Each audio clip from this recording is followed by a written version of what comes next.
Oh, hey, you guys. Welcome to my radiology workstation here. I guess I'll take a little break from this and we will talk about depression. You know, we talked a lot about, and it's so important, we'll continue to stress this, the first step when dealing with depression really does need to be seeing a physician.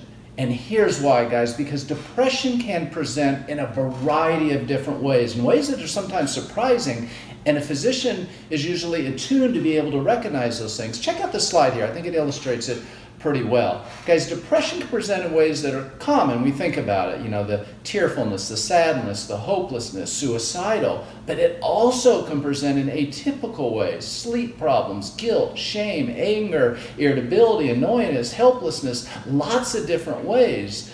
Because an interesting way, it says at the bottom there, pain and medical issues. Guys, depression can present itself with medical problems, heart disease, exacerbation of underlying medical conditions. The bottom line is this, guys: depression really can present in a variety of different ways, and it's going to take a physician to be able to identify that and recognize it. So it's important that's your first step. There's another reason it's important that we see a physician first, because there's actually different types of depression, and it's important that's recognized. Check out the slide. I think it illustrates it pretty well there. Guys, some typical types is bipolar disorder, major depression, but there's subtypes: bipolar 1, bipolar 2, depression, anxiety, psychotic depression, dysthymia, atypical depression. And the point is this, guys: there are different types of depression, and the reason that is significant is because each one of those has a different treatment modality, and it will take the eye of a physician to be able to recognize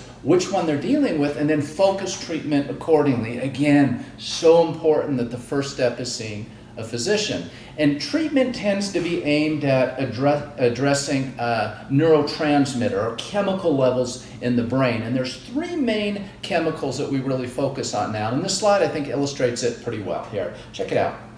Three main chemicals are norepinephrine, dopamine, and serotonin. Norepinephrine tends to focus on alertness and energy. Dopamine on attention, motivation, pleasures, rewards. Serotonin tends to be with some of the obsessions and compulsions. Now, here's the deal. As long as those chemicals are in balance, great.